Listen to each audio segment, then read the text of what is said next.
Buenas madrugadas, señores. Por ahora solo escuchan mi voz y ven un pizarrón, ¿no? Um, en España he estado trabajando hasta esta hora en casa. En España son las 5:57 de la mañana del jueves 13 de enero de 2020. Y me ha dado por hablar un poco de historia de Venezuela. Entonces vamos a hablar un poco de el programa económico de Carlos Andrés Pérez, parte 2. Programa económico social. El programa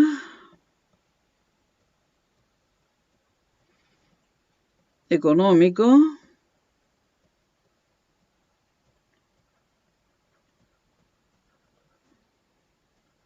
y social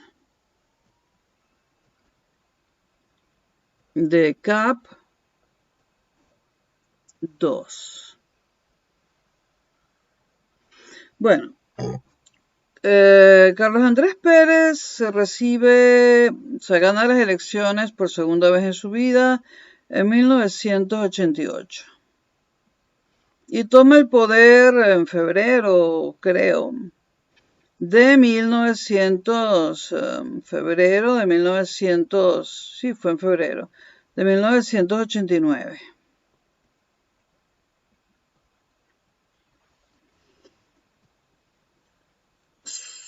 ¿Qué recibe?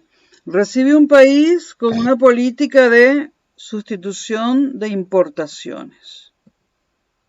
Recibe un país sin política de promoción de exportaciones.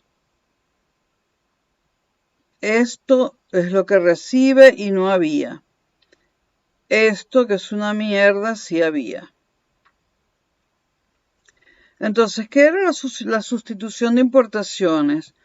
Era colocarle aranceles. Esto es lo que había antes de llegar Pérez II. Colocarle aranceles a los productos importados. O simplemente prohibir la importación. Aranceles a productos importados. Y prohibir importación. No se conseguía nada. Prohibir importación. Uno vivía encerrado y no se daba cuenta si no viajaba. De muchas cosas yo no me di cuenta porque no viajaba.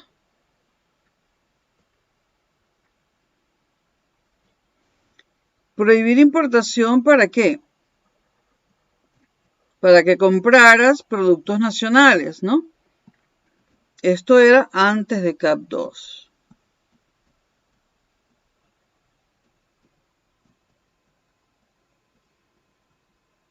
Antes de CAP 2. Prohibir importaciones para que compraras productos nacionales. Esto implica que si no había nada, tenías que comprar productos nacionales. La excepción era Margarita, o te ibas a Margarita, comprar productos nacionales. Si no te ibas a Margarita porque no podías, porque a Margarita tampoco era que iba todo el mundo todo el tiempo, como ustedes dicen, ¿no? Entonces, si vos no podías ir a Margarita, por ejemplo, estaba prohibida la importación de cassettes vacíos. Pero Fede Cámaras tenía una serie de empresas, ¿no? Aquí había agrupadas en esta cueva de Alibaba y los 40 ladrones llamada Fede Cámaras, a la que pertenecía el gobierno breve de Carmona. Bueno, tenías que comprar productos nacionales a Fede Cámaras. Tenías que comprar cassettes Sonotex. Se enrollaban la primera vez que lo metías en el aparato, el cassette se destrozaba y el aparato lo tenías que mandar a arreglar. No servían para nada. Íbamos a Margarita a comprar TDK Margarita, ¿no? A comprar TDK o los encargábamos a alguien. TDK en Margarita. Bueno, teléfono, solo había uno llamado Maplatex. El modelo que todos tuvimos. Yo tuve un Maplatex, todavía lo tenía en el 2005 a principios cuando me vine a España. O te las arreglabas con el Maplatex, que era horroroso y era el único modelo, o Margarita. Y comprabas aquí alguna marca de teléfono. Luego, dígame esto, zapatos Didaven. No se podían comprar los Adidas porque estaba prohibida la importación, solo los había en Margarita, ¿no? Bueno, esto yo nunca lo tuve, pero hay gente que lo probó. Apenas le caía el sol y mira que hay sol en Venezuela, se cuarteaban y se volvían mierda, ¿no? Entonces uno iba a Margarita a comprar Adidas o Nike.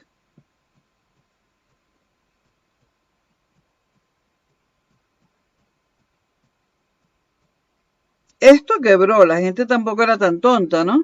Pero esto, por ejemplo, puede que la empresa ya haya quebrado, pero todo el mundo tenía su Maplatex.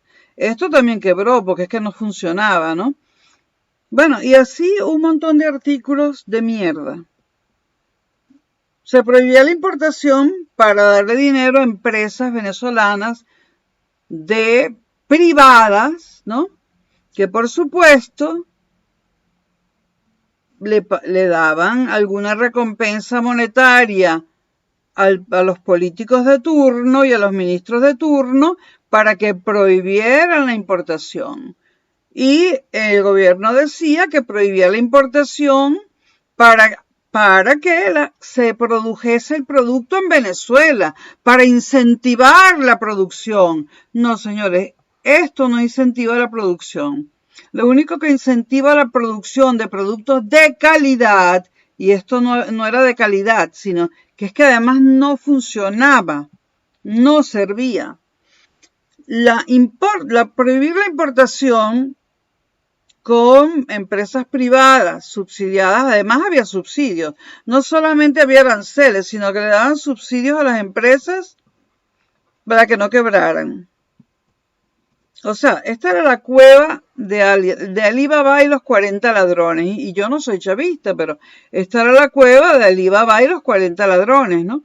Fede cámaras. Bueno, entonces, si tú prohíbes la importación, estas empresas privadas, que por supuesto tienen pérdidas, pero los subsidios del gobierno hacen que tengan ganancias, ¿no? El gobierno les paga, además de prohibirles la importación. Entonces, esto no llega a ninguna parte. Si tú prohíbes la importación y no hay competencia, nadie va a hacer un producto de calidad. Entonces, teníamos eso. ¿Qué quiso hacer Carlos Andrés Pérez? Carlos Andrés Pérez quería, él era bueno, vamos a ponerlo en azul, Carlos Andrés Pérez quería promover la exportación y acabar con la sustitución de importaciones. Si alguien quería producir teléfonos, podía, pero él no iba a impedir que se importaran, ¿no? Entonces se acaba esto, porque no se prohíbe, se bajan los aranceles porque esto es un impuesto al producto importado y se te hace muy caro.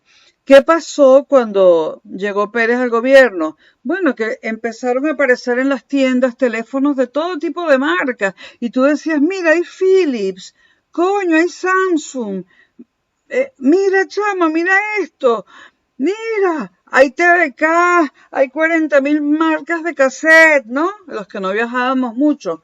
¡Qué bola! Mira todos estos modelos de Adidas, Nike, y hay más marcas. Coño, estábamos encerrados, porque estábamos encerrados. CAP nos venía a liberar. Bueno, ¿qué pasó con esto? Los subsidios también se los quitó. Subsidio cero, dijo Cap. Si usted no sabe producir, yo no le voy a regalar dinero para cubrir sus pérdidas. Y aranceles cero para que la gente pueda comprar el producto importado. Porque si le pongo un arancel, un impuesto, un arancel del 200%, pues va a ser tan caro que no lo pueden comprar. Bueno, ¿esto qué logró? Esto logró que toda Fedecámaras odiara a Pérez, ¿no? Entonces vamos a empezar a colocar a los enemigos de Pérez. Fedecámaras. Cuando se me olvide por cuál voy, ustedes me dicen. Fedecámaras. Fedecámaras.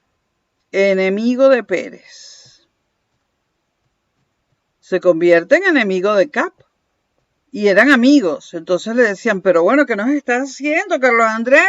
Estamos quebrando. Bueno, estaba permitiendo que otras empresas empezaran a surgir, a producir con calidad y que los consumidores tuviésemos cassettes decentes, teléfonos decentes y zapatos decentes. ¿Se incentivó la producción? Mira, muy poco, porque la gente no quería, la gente es una vaina seria. El venezolano no quería producir, pero empezó a haber un movimiento. Por ejemplo, salieron más marcas de ketchup. Me acuerdo que solamente teníamos dos, que eran Ketchup Heinz y Pampero, que era venezolana. Pues empezaron a salir más marcas de ketchup y realmente había innovación en las nuevas marcas. Me empezó a salir distintos tipos de harina pan. Cuando había una sola, empezó a salir la amarilla. Después hubo una harina pan para hacer las arepitas dulces y otra que era para hacer las arepitas así como con sabor de pimentón. Eran buenísimas. Por supuesto, llegó Caldera, llegó Chávez después y acabó con todo eso, ¿no? Ahora no tienen harina pan. Bueno, ahora me dicen que los que tienen dólares sí la pueden comprar y tal y cual. Bueno, otro desastre más. Entonces, Fedecámaras se convierte en enemigo de Pérez. Hay que sacar a Pérez.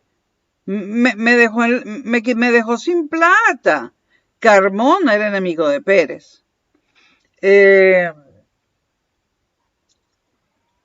fue una de las medidas. Bajar los aranceles y eliminar los subsidios.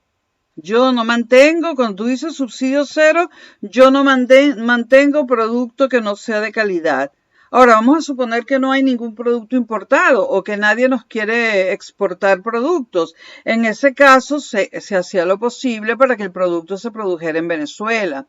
Pero en el mundo de hoy y ya en el mundo de 1988-89, el mundo entero producía de todo y tú podías comprar, o sea, y exportaban a todas partes, que lo que quieren es ganar, ¿no? Bueno, Fedecámaras, aranceles cero, esto es lo que tienen que tener, señores. Lo correcto es, voy a poner lo correcto en azul, aranceles. El arancel de la Unión Europea es muy pequeño, cero. Por ejemplo, la Unión Europea tiene arancel cero entre sus miembros. Somos 27 o 28 países dentro de la Unión Europea. No pagamos ningún arancel por ningún producto importado. Entonces, por ejemplo, yo siempre compro papas francesas. ¿Por qué? Porque son más baratas que las españolas y como el arancel es cero y no tiene impuesto, pues yo compro las papas más baratas. La mitad de las veces compro leche francesa. ¿Por qué? Porque es más barata que la española y como el arancel es cero, me cuesta lo mismo que en Francia. No tengo ningún problema. Entonces, dentro de la Unión Europea no nos cobramos aranceles. Y hay un arancel del 10% para el resto del mundo. Con excepciones, creo que hay unos países a los que les ponen un arancel más alto o ninguno. Subsidios en la Unión Europea, no voy a mentir. En la Unión Europea han quitado muchos subsidios, pero hay uno que se deriva de la política agraria común de la Unión Europea, donde se subsidia la agricultura. La Unión Europea subsidia la agricultura, subsidia la agricultura. Por lo tanto, no es tan libre mercado como ustedes creen, subsidia la agricultura. Aún así, las papas, bueno, es que las papas se subsidian, la producción se subsidia en España, en Francia, en Italia y en todas partes. Esto es para toda la Unión Europea, ¿no? Ahora, subsidiar la agricultura es importante porque hay una cosa que no recuerdan muy a menudo los neoliberales y es que sin comer nos morimos. Entonces, si hay una guerra, si rompemos relaciones con todos los países y no producimos nuestros propios alimentos, nos morimos de hambre, ¿no? Hay muchas críticas en Europa respecto a que se siga subsidiando la agricultura, pero bueno, CAP quitó casi todos los subsidios, menos los imprescindibles. Entonces, subsidios a lo mínimo y aranceles a lo mínimo. ¿Eso era lo que había que hacer? Sí. Y por otra parte, CAP quiso, esas medidas promovían la exportación, pero CAP creó un incentivo llamado drawback, como en inglés, esto existe en Estados Unidos. El drawback era, bueno, vamos a suponer que una empresa lograba exportar durante un año. Supongan, una empresa lograba exportar en el año 90 artículos por un valor de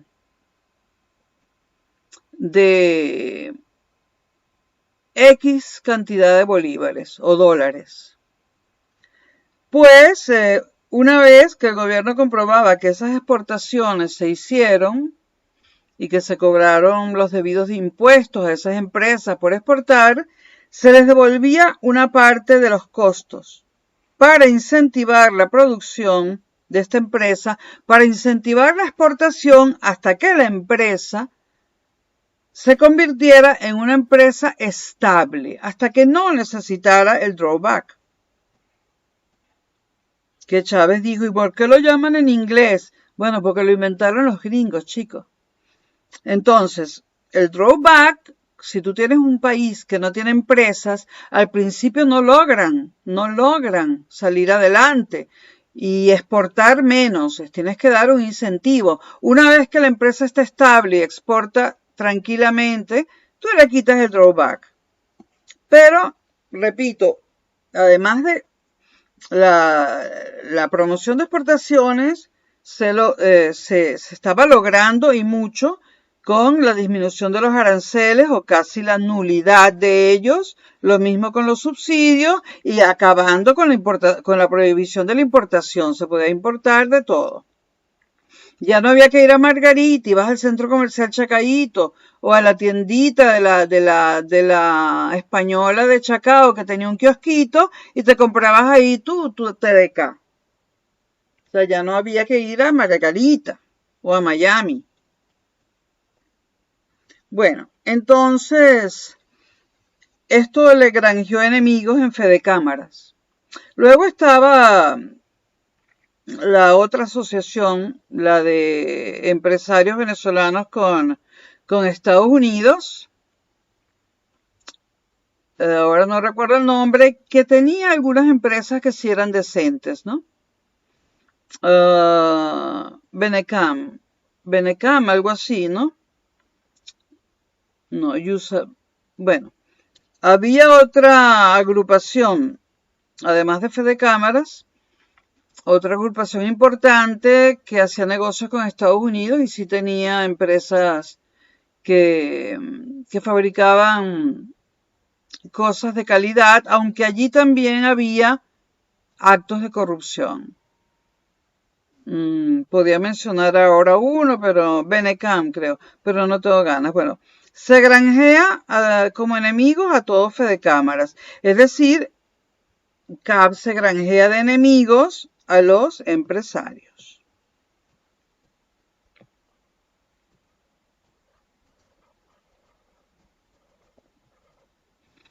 Luego, CAP dice que hay que disminuir el número de empleados públicos. Señores, yo trabajé en el Ministerio de Fomento y en Cordiplan. Por cada cargo había 5 personas en nómina, pero una sola iba a la oficina. Las otras 4 estaban en su casa durmiendo, pero cobraban 15 y último. Y la mayoría de esa gente, el mayor porcentaje, era gente pobre, gente de los ranchos y de la clase media baja. Estaban todo el mundo en las nóminas del gobierno. Y lo descubro cuando entro al gobierno en altos cargos y me puse furiosa. Ustedes pensarán, ¿se puso furioso usted porque usted no estaba en la nómina de ningún organismo del gobierno? No, me puse furiosa porque mientras yo trabajaba en empresas privadas o trabajaba por mi cuenta, durmiendo poco y trabajando sin parar, me entero que, no sé, que el 80% de la población está en nóminas del gobierno sin trabajar. Y algunos tienen trabajos privados, pero también están en la nómina del gobierno. Eso lo quería acabar Pérez. Logramos echar a algunos empleados públicos, pero los podemos contar con los dedos, de las manos y los pies de unas 10 personas, porque fue imposible. Los sindicatos le hicieron la guerra a Pérez. No se podía echar a nadie y no se podía quitar a los fantasmas de las nóminas. Segundo enemigo de Pérez, sindicatos. Y cuando digo sindicatos, me refiero a todos los empleados públicos, no solamente los líderes de los sindicatos, todos los empleados públicos unos ladrones. Cuanto más bajo el cargo, más ladrones. Empleados públicos. Además, mi secretaria la mitad de las veces ni siquiera iba. Para colmo de que había como 6 en nómina, la que tenía que ir ni iba. Y no hablaba inglés. Y no sabía escribir bien. Entonces, sindicatos y empleados públicos. Segundo enemigo de Pérez. Nos hacían la vida imposible. Por ejemplo, Moisés Naín, cuando fue ministro de Fomento, que tenía un escritorio bien grande, llegaba a la oficina y no estaba el escritorio. Se lo habían movido para un pasillo lejos para que lo tuviera que volver a meter. A mí me desaparecía la silla del escritorio o me desaparecía el teclado del ordenador de la computadora. Bueno, y más cosas, y más cosas. Desapareció el fax, bueno, y muchas más cosas, ¿no? Entonces, fedecámaras y sindicatos, los dos en tu contra, cuando supuestamente son enemigos entre ellos, pero se hicieron amigos. Entonces, borro esto y voy colocando en rojo los enemigos de CAP. Empresarios.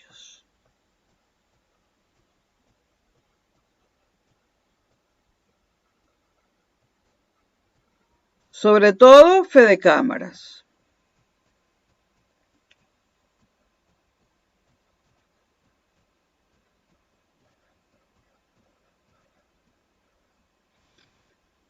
Sindicatos. Más todos los empleados públicos. Bueno, que no trabajaban, pero estaban en la nómina, ¿no? Entre ellos estaba Leopoldo López y su mamá, Antonieta Mendoza. Leopoldo López y Antonieta Mendoza estaban en la nómina de PDVSA y nunca iban, empezando porque Leopoldo López estaba en Estados Unidos. Bueno, sindicatos y todos los empleados públicos. Luego digo que sobre todo fedecámaras, pero por ejemplo, Pérez quería cobrar impuestos. No pudimos cobrar impuestos. No pudimos. El CENIAT no lo planificó Caldera, eso lo planificamos nosotros. pero no se nos dejó ponerlo en marcha. ¿Por qué? O sea, CAP quería cobrar impuestos. En Venezuela nadie pagaba impuestos, ¿no? Por ejemplo, los italianos que hacen los bloques en Guarenas no pagan impuestos, los portugueses evadían impuestos. Bueno, ¿qué pasó al tratar de cobrar impuestos? Bueno, amenazas, de todo tipo de cosas. Presiones. Y bueno, entonces los empresarios no solamente eran los de Fedecámara, sino los que no pagaban impuestos, porque Pérez pretendía cobrarlos y aumentarlos. Aquí, bueno, aquí hay italianos y empresas italianas por coñazos, vamos a hablar en criollo, ¿no? Entonces, bueno, no pudimos implementar el CENIAT y Caldera hizo como si eso se le hubiera ocurrido a él.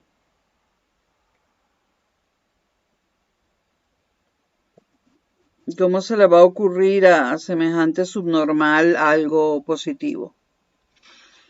Bueno, ¿qué más? Bueno, Carlos Andrés Pérez quería, además, no solo quitarle los subsidios a los empresarios para producir, sino que quería quitar subsidios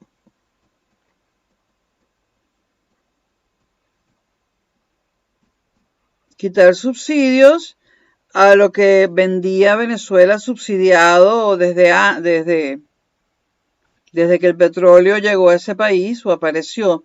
Le quería quitar los subsidios a la gasolina y ponerle a precio de mercado. Le quería quitar los subsidios al gas, que lo tenía. Le quería quitar los subsidios a CanTV, al servicio telefónico fijo. Todavía no había móviles, ¿no? Le quería quitar los subsidios a la electricidad. No a la de Caracas, esa no tenía subsidios porque era privada, ¿no? Era de la familia de María Corina, pero a la del resto del país. Entonces, al quitarle el subsidio a la gasolina, ¿qué pasó? Saqueos. 27 de febrero de 1989 en adelante, saqueos.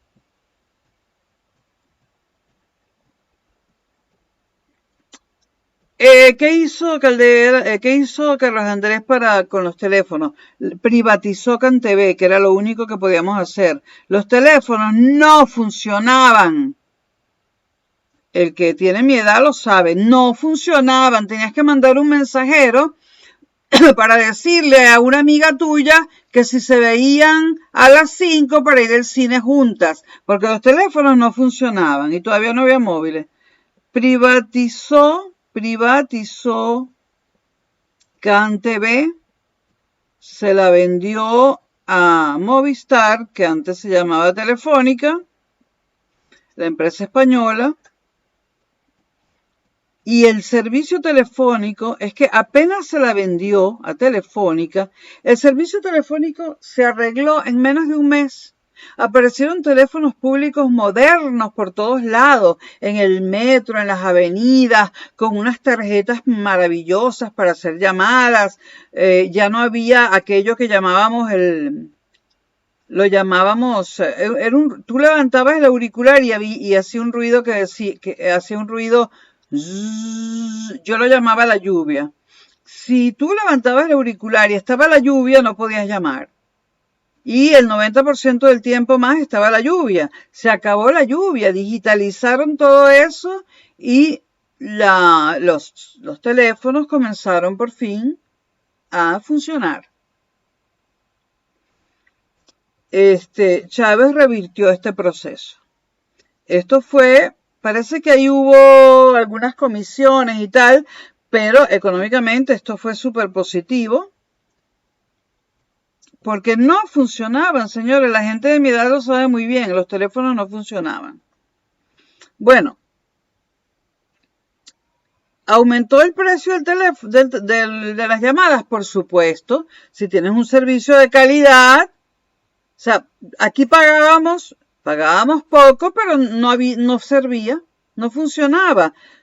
Lo que Telefónica, la Telefónica venezolana, CanTV, nos cobraba privatizada, era realmente poco comparado con el gran servicio que hacían, porque además colocaron teléfonos públicos por todos lados. Bueno, quitar subsidios de un montón de cosas. ¿Qué pasó? Saqueos. Y entonces, ¿a quién se echó encima Carlos Andrés Pérez? Al pueblo. Otro enemigo más. Eso que llaman el pueblo. El pueblo. El pueblo quería las cosas subsidiadas.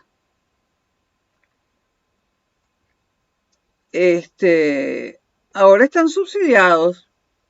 ¿Funciona el país? Entonces, otro enemigo, el pueblo. Vamos a colocar aquí a todos los enemigos, ¿no? No, es que hay más. Ustedes dirán, ¿pero cuál otro? Bueno, no, es que este pobre hombre, el pueblo.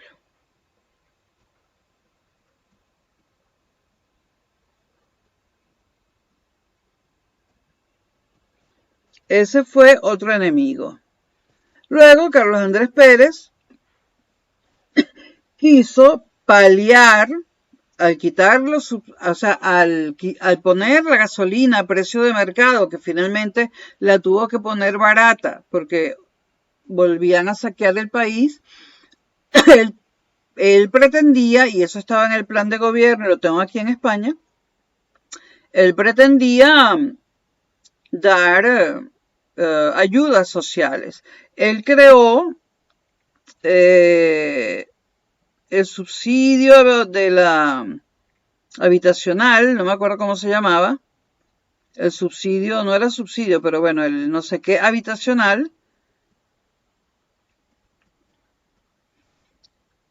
el subsidio habitacional esto te lo quitaban del sueldo, era un porcentaje mínimo y solamente era obligatorio en el sector público. El subsidio habitacional, pero no se llamaba así, y creó el paro forzoso, que sí se llamaba así. El paro forzoso.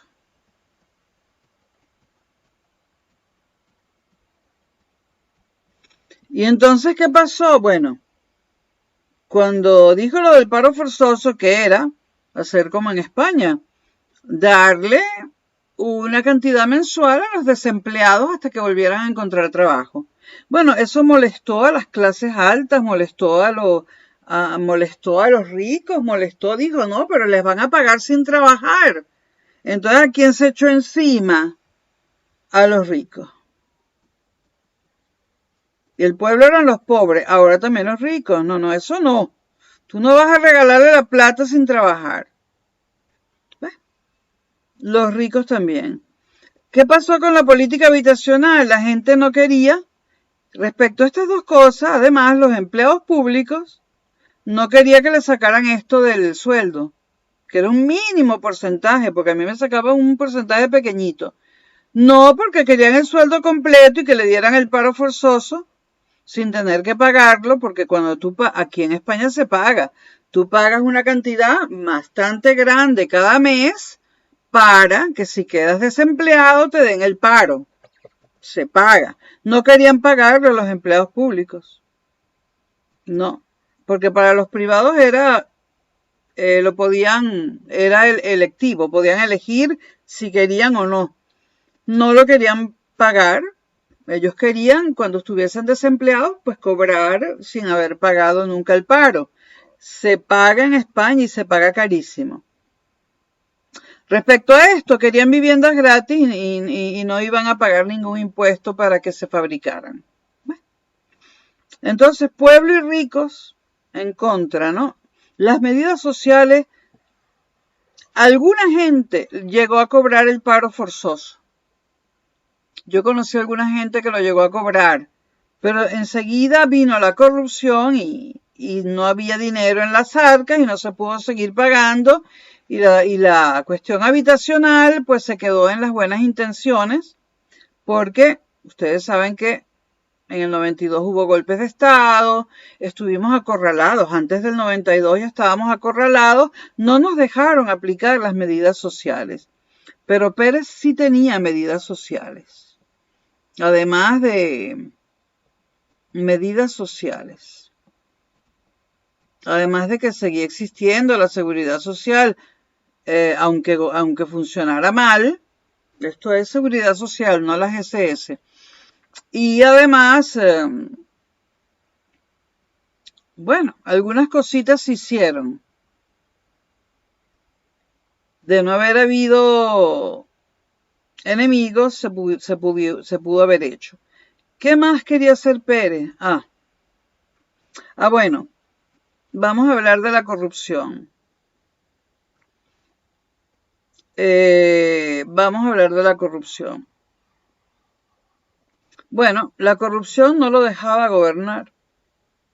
O sea, teníamos 500%, o sea, de sobra de empleados públicos. O sea, si tú necesitabas un empleado público para un cargo, pues había 6 en nómina, o 5, o 7.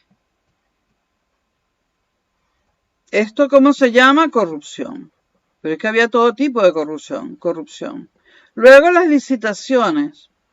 Bueno, cuando se daba un proyecto para licitar, los empresarios mandaban cuando había un proyecto, los empresarios mandaban su propuesta y además, tanto en Fomento como en Cordiplan, yo evaluaba los proyectos y bueno, o sea, poníamos en la prensa las licitaciones porque eran obligatorias y supuestamente el proyecto se le daba a la empresa que tenía mejor relación calidad-precio, o sea, que te ofrecía hacer el proyecto de la mejor manera al menor precio. Pero eso se cumplió alguna vez. Yo conozco solo una empresa. No, esto fue otra cosa. ¿Las licitaciones se cumplieron alguna vez? No.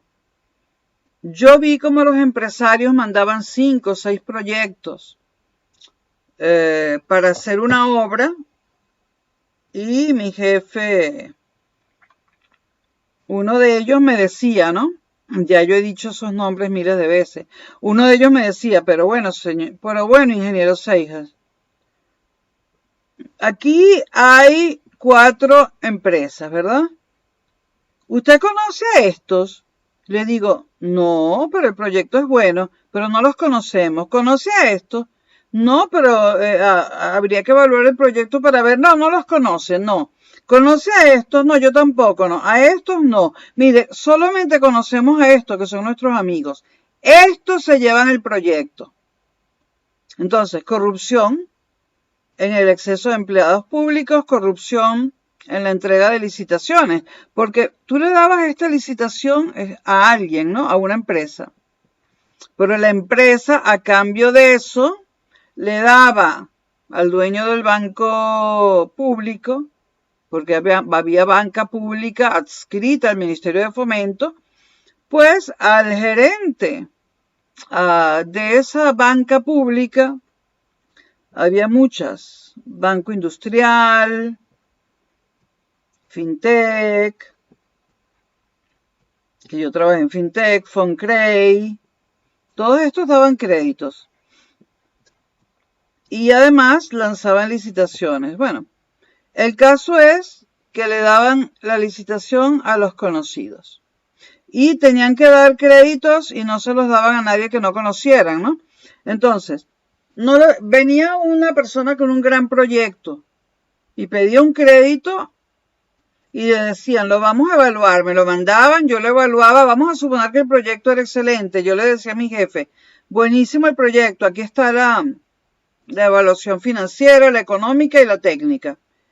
Y mi jefe me decía, pero usted ¿para qué se molestó tanto? Evaluación técnica.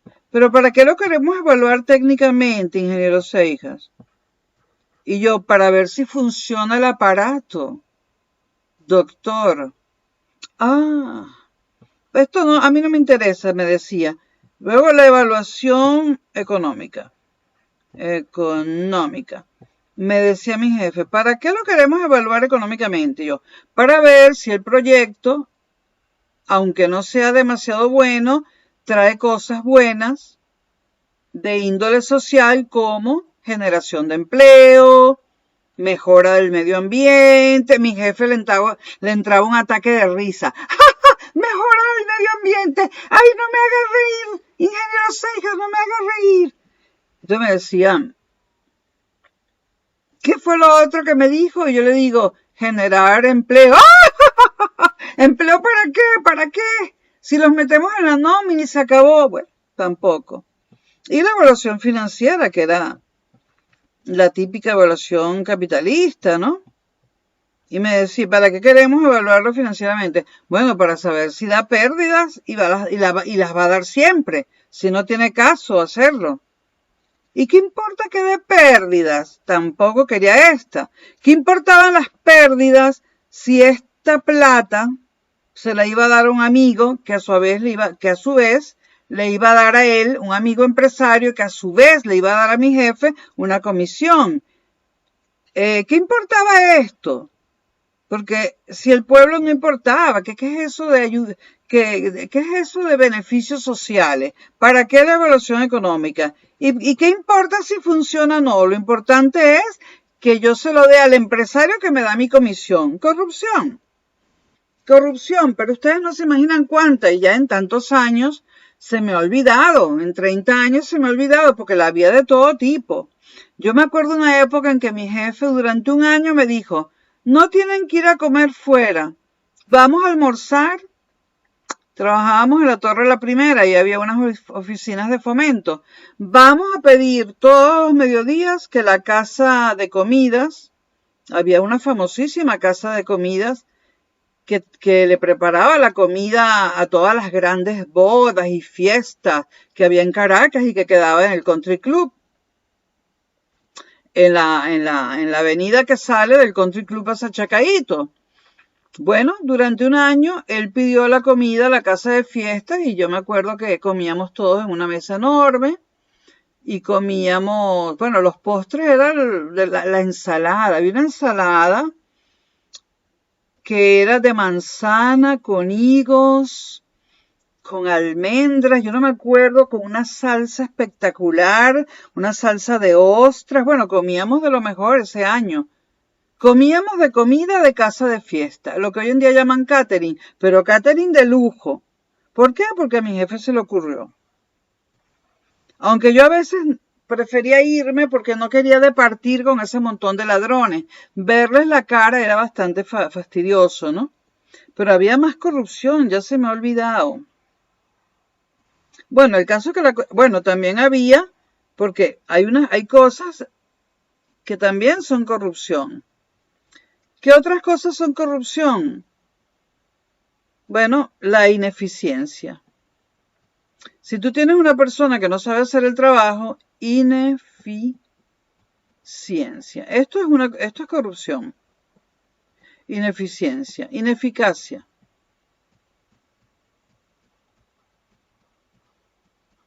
E indolencia. Esto estaba presente en todas partes. Estoy hablando de a lo que se tuvo que enfrentar Pérez, que en su primer gobierno estuvo de acuerdo con todo eso, pero luego cambió.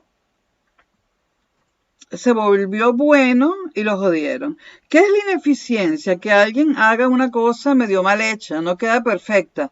Muchas veces porque no está capacitado para el cargo, pero está en el cargo porque es amigo del amigo del amigo, ¿no? Esto es corrupción. Ineficacia, que lo hace lento. Lento.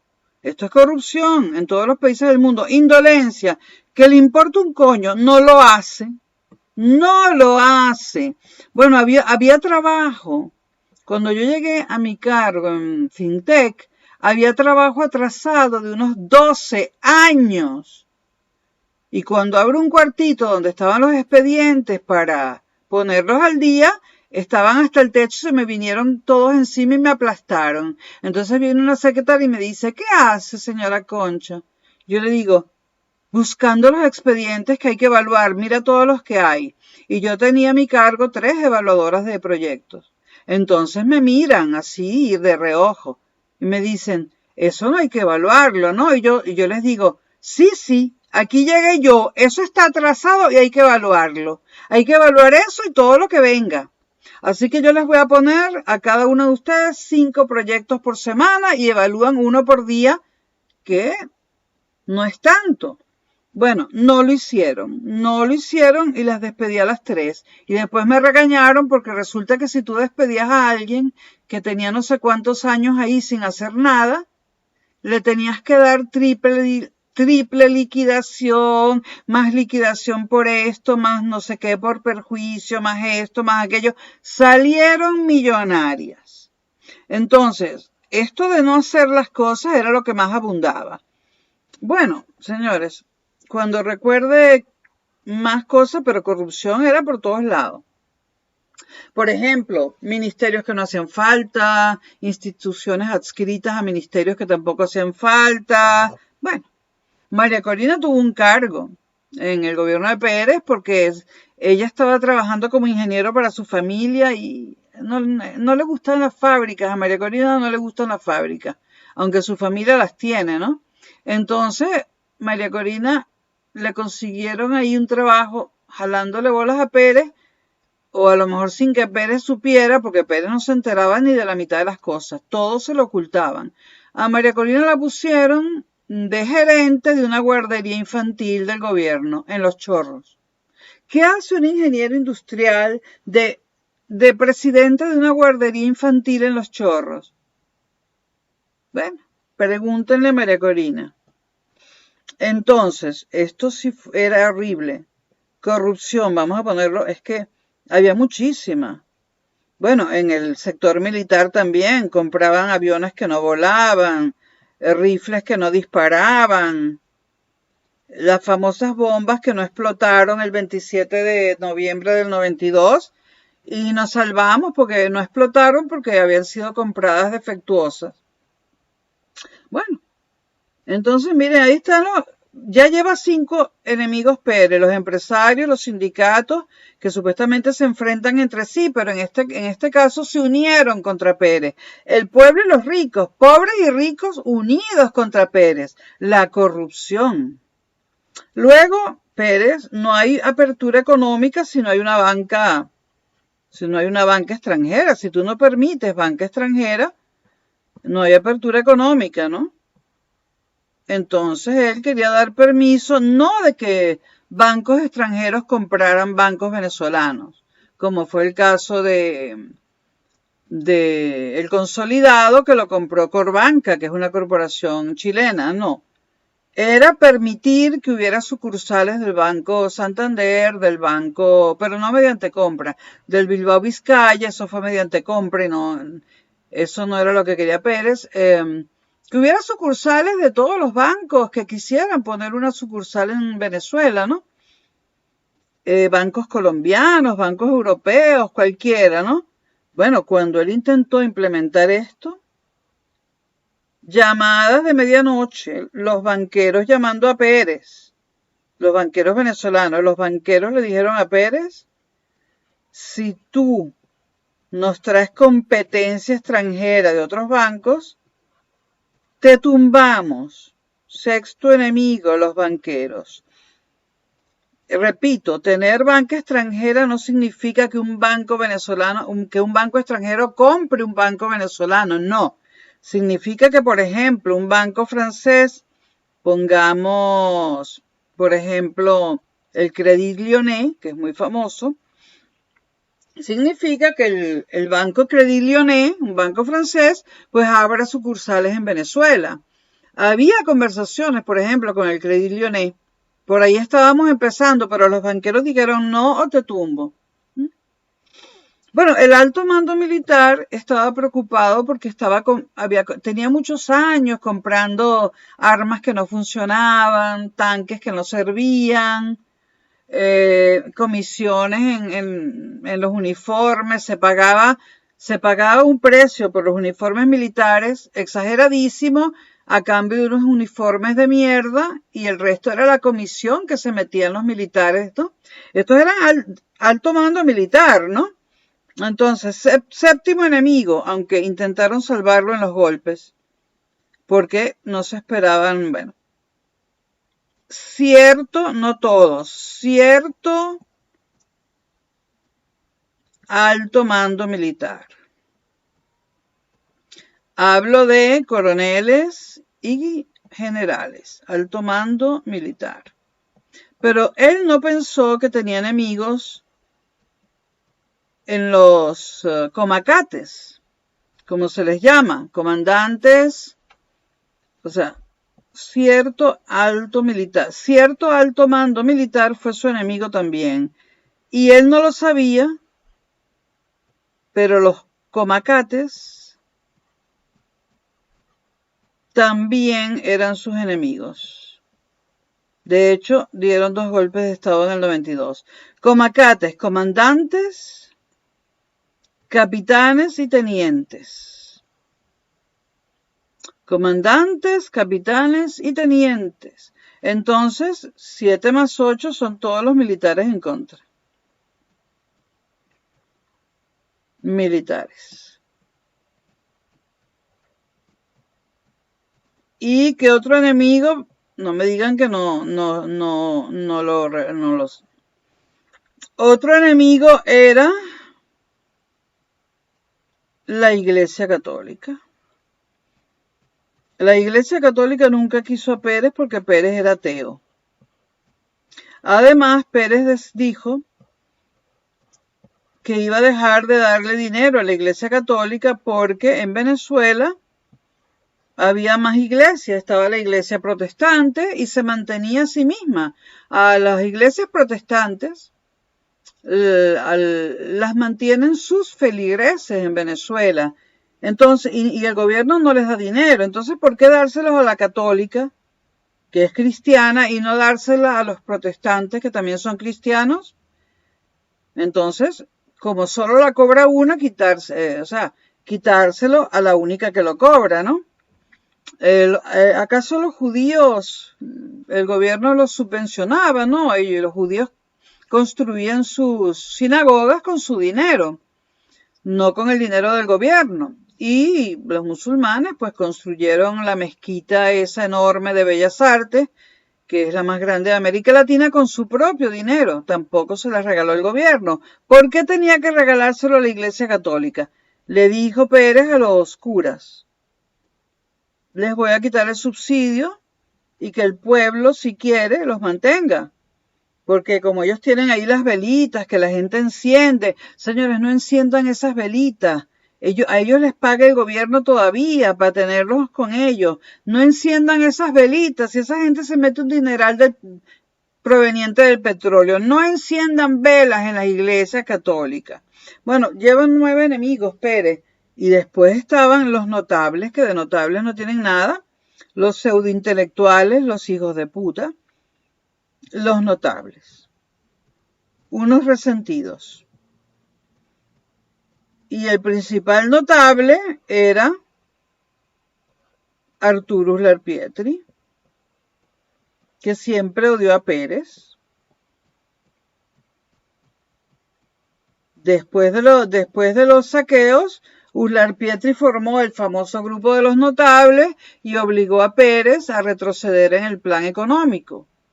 Y retrocedió en ciertas cosas, como en no meter banca extranjera y cosas así, en no quitarle el subsidio a la Iglesia Católica, porque esta gente decía ser la más inteligente del país. Y Pérez muchas veces, con amargura, después de ser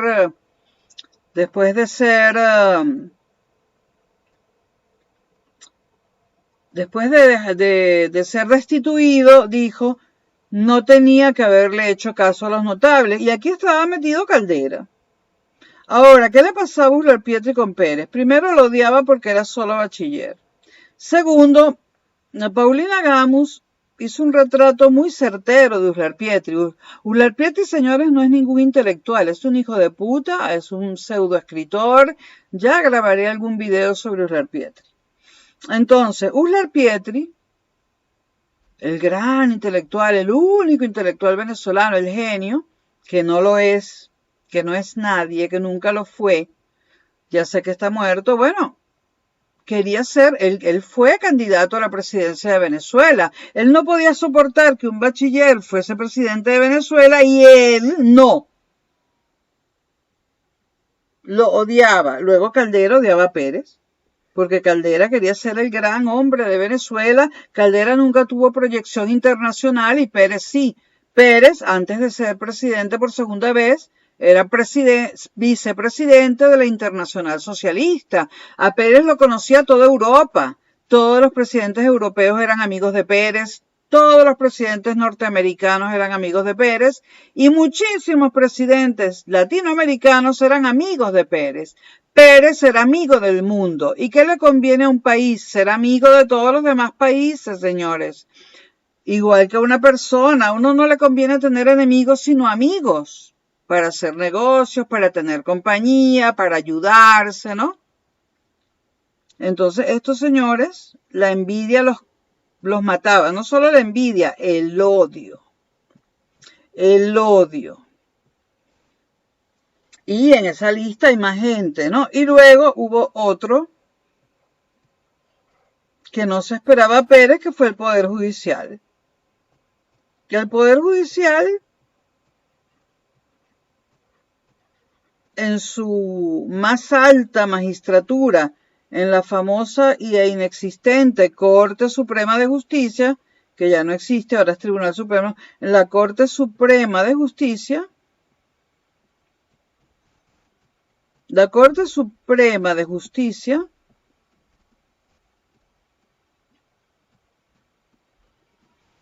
destituyó a Pérez en 1993.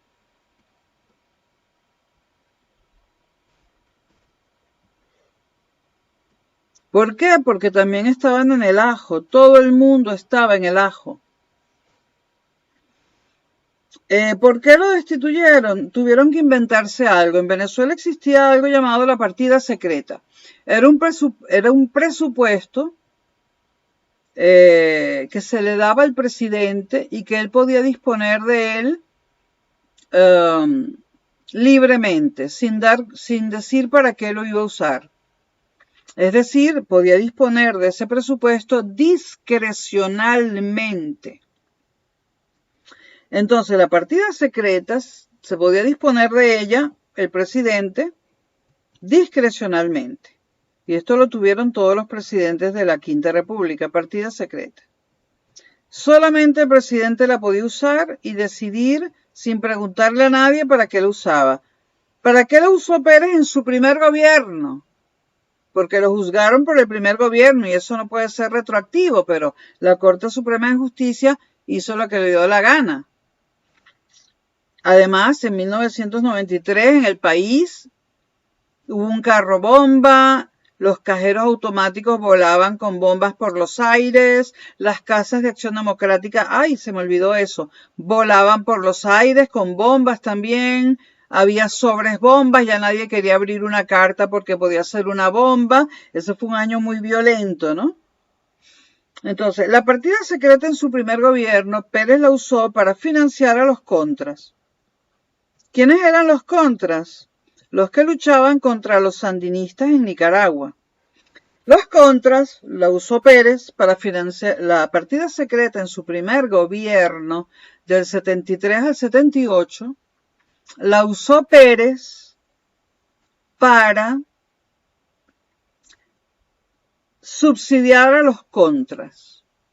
Los contras eran mercenarios que cobraban a sueldo para luchar contra el ejército sandinista que quería convertir a Nicaragua en un país comunista. Cuando yo me enteré, porque eso no se supo en ese momento, era secreta, cuando yo me enteré de eso, a través de la Corte Suprema de Justicia, pensé, me parece muy bien. Nicaragua estaba cerca de Venezuela, Pérez estaba preocupado que el comunismo llegara a Venezuela y financiara los contras en Nicaragua, que también lo hicieron los Estados Unidos, y más países lo hicieron. Financiar a los contras era prevenir que el comunismo llegara a Venezuela, porque el comunismo estaba haciendo estragos en América Central debido a la cercanía de Cuba, ¿no?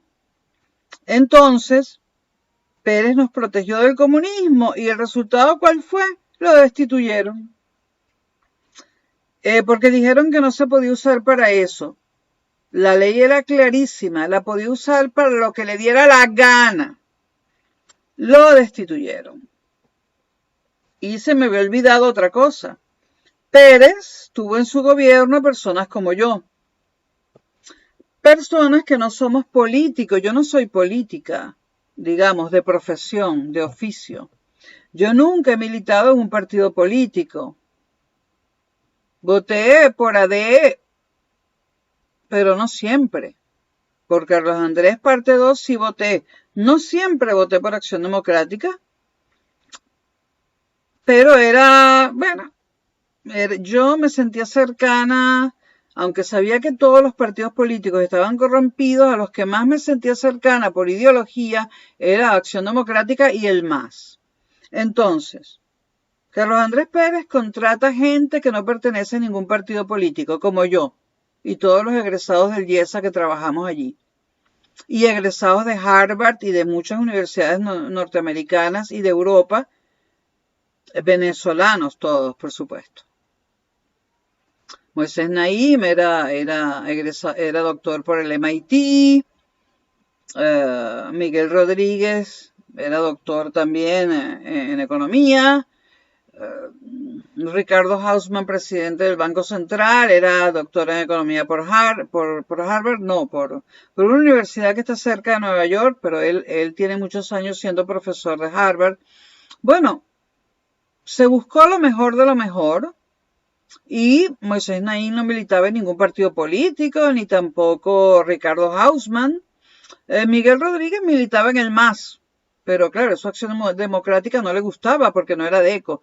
Y las personas como yo que no militábamos en ninguna parte, nos odiaban los partidos políticos porque le decían a Pérez que en todos los cargos tenía que haber adecos y nada más que adecos. Y uno que otro copellano porque había que pagar favores.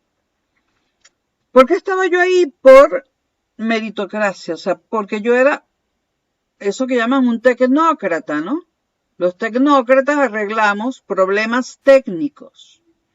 Yo era ingeniero con un máster en administración, especialista en matemáticas aplicadas a la economía y en evaluación de proyectos, de grandes proyectos para países. Se me contrató como tecnócrata, como técnico de alto nivel. Acción Democrática y COPEI no podían soportar ver tecnócratas en el gobierno que no pertenecían a partidos políticos. Y además, alguna gente como Miguel Rodríguez, que era del MAS porque cumplía los requisitos para ser un tecnócrata. A Carlos Andrés Pérez en ese gobierno le daba igual si pertenecías o no a un partido político y no le importaba a cuál pertenecías o si no pertenecías. Él ordenó contratar gente de calidad, mano de obra sofisticada. ¿Y a quién se echó encima? A todos los partidos políticos, señores, pero es que no quedó ni uno, a todos. Y sobre todo a Acción Democrática, su propio partido, partidos políticos. Esto lo pueden imprimir, partidos políticos, por eso lo estoy haciendo así en una tableta gráfica, lo pueden imprimir. Estos son los enemigos de Pérez. Enemigos de Pérez. Y debe haber más, solo que gente por ahí, gente que no tiene nada que hacer. O sea que eran 12 más, porque había más. Y ahora no lo recuerdo. Entonces estos eran los enemigos de Pérez. Bueno, Luego de los saqueos de 1989, los notables, presididos por Uslar Pietri, lo obligan a retroceder en las medidas económicas. Entonces se olvida de la banca extranjera porque bueno, lo presionan. Se olvida de quitarle el subsidio a la Iglesia Católica, la sigue manteniendo, etc. Y después están los golpes de Estado del 92 y entre toda esta gente convierten, bueno, en el 92 fue un año de sangre, de pura sangre, horrible. Y en el 93 fue casi que peor, porque era puro terrorismo.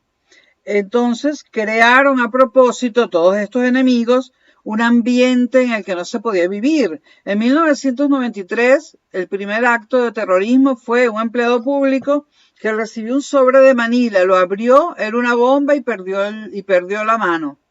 Perdió la mano y lo peor es que era cuatrista y cantaba en una orquesta, en un grupo como cuatrista. Pues perdió la mano derecha con un sobrebomba. Ese fue el primer acto terrorista. Después, bueno, el orden no lo recuerdo. Hubo un coche bomba en el CCCT, en el triple CT, como dicen ahora. Luego empezaron a aparecer, tú ibas a usar un cajero automático, metías la tarjeta y ¡pum! Explotaba el cajero automático, te quedabas sin la mano, o te dañabas el rostro, o te morías. Y eso en todos los cajeros automáticos del país. Nos daba terror ir a sacar dinero a un cajero. Tú veías largas colas de la gente metida en los bancos sacando el dinero por taquilla. Luego, las bombas en las casas de Acción Democrática. Un día explotaba la Casa de Acción Democrática de la Avenida San Gabriel en la Alta Florida, otro día explotaba otra en Yaracuy, otro día explotaba otra Casa de Acción Democrática en Barinas, otra en Maracaibo. Terrorismo. Y a eso agreguemos el hecho de que políticos, por ejemplo, como Pablo Medina, encabezaban manifestaciones llevando una subametralladora en la mano. Yo recuerdo una manifestación de Pablo Medina que él la encabezaba con una subametralladora en la mano, seguido de un montón de gente armada. Terrorismo todo el año 93, terrorismo. Esto hacía que la gente, yo seguía respaldando a Pérez, pero estaba asustada, vivíamos asustados.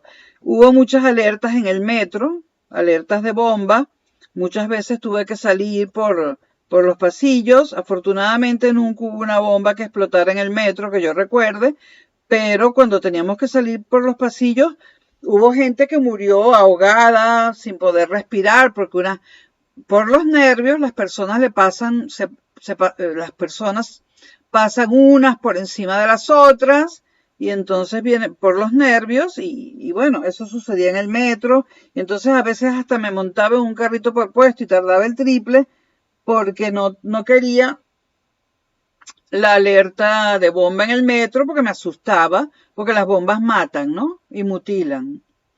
Ese ambiente era para que no quisiéramos a Pérez, pero yo no caí en eso, yo no caí.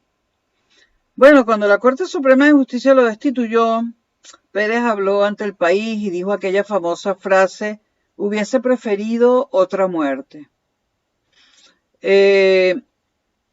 A Pérez lo sustituyó hasta que se acabara el periodo presidencial, faltaba poco, había elecciones en diciembre, estábamos en 1993, había elecciones en diciembre, y bueno, el diputado por Acción Democrática, el historiador Ramón J. Velázquez, que era un hombre conocido por su total, o sea, era un hombre insospechable en cuanto a corrupción. José Ramón Velázquez, conocido como J. Velázquez, era un gran historiador venezolano, lamentablemente ya no se consiguen sus libros, y era diputado por Acción Democrática, un hombre honorable, y bueno, el Congreso deliberó y los adecos, que eran mayoría en el Congreso, propusieron al hombre más, pero más decente que había que había como diputado. O sea, al único al que no le podían decir tú eres un corrupto. Y bueno, el Congreso en pleno aceptó que J. Velázquez durante unos meses terminara el gobierno. Y en 1993 hubo elecciones y le dijeron al mundo que las ganó Rafael Caldera y gobernó Caldera. Pero esto enmarquen, estos son los enemigos de Carlos Andrés Pérez. Toda esta gente atentó contra el gobierno de Pérez. Y toda esta gente, que es prácticamente todos los venezolanos, menos yo y 5 más, toda esta gente es la culpable de lo que todavía pasa en Venezuela 30 años después. 30 años después, señores. Pérez se fue en el 93. Pérez se fue en el 93. Y a partir del 92 no podía ni gobernar. Han pasado 30 años. 30 años el país jodido. 30 años destruyendo nuestro país. 30 años destruyendo nuestro país. ¿Y quiénes lo están destruyendo? Estos miserables notables, que no los menciono a todos para que no me quiten el canal, porque están vivitos y coleando, viviendo allí y diciendo que son opositores. El próximo video va a ser, en Venezuela no hay oposición. Bueno, los notables nos condenaron, los intelectuales pagados por el Estado además, porque siempre fueron subsidiados por el Estado, nos condenaron a 30 años de infortunio. Llevamos 30 años con violencia, saqueos, golpes de Estado, el pésimo gobierno de Caldera parte 2, con el hundimiento de toda la banca, la hiperinflación, el gobierno de Chávez, o los gobiernos de Chávez, los de Maduro. El país no tiene empresas, dejó de fabricar, dejó de exportar café, que lo exportábamos y era uno de los mejores del mundo. Que ahora hay un grupito con una sola hectárea plantando café para hacer un café gourmet impagable, está en internet. Café a 300 euros el kilo, café venezolano. Bueno, nosotros teníamos el mejor café del mundo. Eso se acabó, porque además lo producíamos en grandes cantidades. Producíamos cacao en grandes cantidades, eso se acabó. Producíamos azúcar, eso se acabó. El campo se acabó. La ganadería, no sé. Las empresas que producían bienes, digamos, con valor agregado, pues no queda ni una. No sé si la Polar todavía se puede considerar. Bueno, no hay empresas. Los pobres se volvieron más pobres. Los ricos más ricos. El país no tiene infraestructuras. Se va la electricidad. La infraestructura eléctrica está destrozada. La infraestructura o sea, Guri, que es una de las dos o tres, que es la segunda o tercera mayor represa del mundo, está destrozada. Todas las infraestructuras destrozadas. Estoy mencionando, por ejemplo, el Guri porque es terrible, es una de las infraestructuras más significativas que teníamos, admirada por el mundo entero, y el Guri no funciona. El metro destruido, las otras líneas del metro se han hecho con plástico de 1 milímetro de grosor, eso no sirve para nada. Las carreteras destruidas, no hay gas, se va la luz, ya lo dije, se va el agua, porque no han dado mantenimiento a los embalses. La delincuencia está multiplicada por, bueno, no sé por cuánto. Ya éramos un país, ya éramos el país éramos el tercer país en delincuencia en América Latina. El primero era México, el segundo Brasil y en tercer lugar estaba Venezuela. México era el que más delincuencia tenía. Ahora Venezuela encabeza la lista. Venezuela es el país con más delincuencia común de toda América Latina.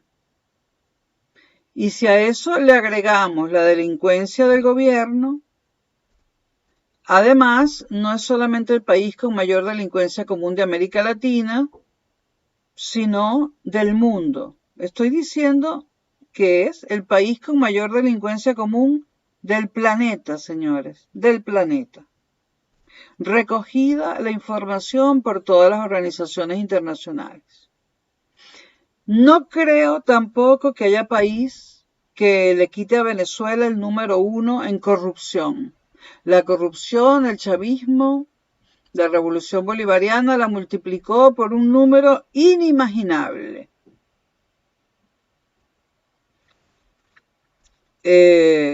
Perdimos los pocos productos autóctonos que teníamos y que tanto queríamos. Algunos chocolates, caramelos, qué sé yo. Lo perdimos todo, señores. El país no tiene infraestructuras, no tiene empresas privadas, las públicas no funcionan, no hay ni un solo político decente, no hay oposición, gobiernan juntos.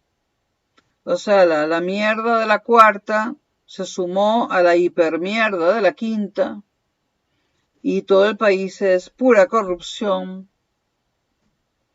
Levantar ese país tomará 30, 40, 100 años, no sé. Cuando se acabe esto, que no sé cuándo será porque no hay oposición. Y primero tiene que aparecer una oposición. Bueno, los dejo con el maravilloso cuadro de los enemigos de Pérez. Y hay más. Aquí lo puse. 12 y más. 30 años, señores. 30 años de infortunio. 30 años de miseria, miseria moral, miseria económica, miseria política. 30 años solo por acabar con un hombre que quiso hacer las cosas bien. El único después de Marcos Pérez Jiménez que quiso hacer las cosas bien y en democracia, porque Pérez Jiménez no las estaba haciendo en democracia. Las hacía bastante bien, pero no en democracia. Si alguien las quiso hacer bien en democracia fue Carlos Andrés Pérez en su segundo gobierno. Que en el primero no lo hizo, pero lo hizo en el segundo. Sin duda alguna fue el político más relevante del punto fijismo. Él y Betancourt por haber fundado Acción Democrática.